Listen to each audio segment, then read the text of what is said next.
everyone, to the Inside Loop here at the dotloop headquarters in Cincinnati. Before we turn on the lights and talk about trends and what's going on in the industry this week, I want to just share with everyone, hopefully you saw it, we had our grand reopening here at Longworth Hall in downtown Cincinnati. Really excited about our growth and where we're at. And today and this week, what I want to discuss is that myth, that urban legend, that technology, can it replace the real estate agent? When it comes to technology, it does help buyers and sellers get more access to what's going on in the market. Absolutely. There's no debating that. But is technology really going to replace the real estate agent? Absolutely not.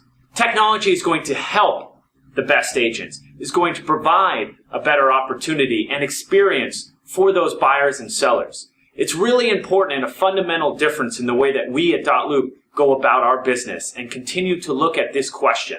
Technology can help the real estate agent.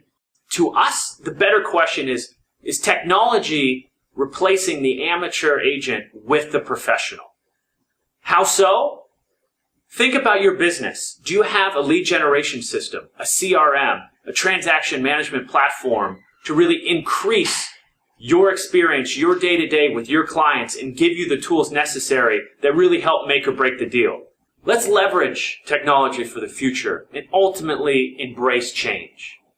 Really important, because what's not going to change is you and the experience you're going to provide by walking your clients through the door and ultimately giving them the real-time answers that they crave.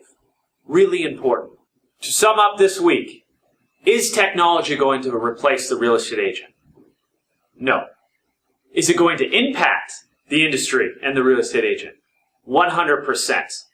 But in a positive way for the agents that do embrace and understand how to use the tools to better the experience of their clients. Hey! Make sure to subscribe to our newsletter, dotloop.com/newsletter, and our YouTube channel. See you next week, Loopers.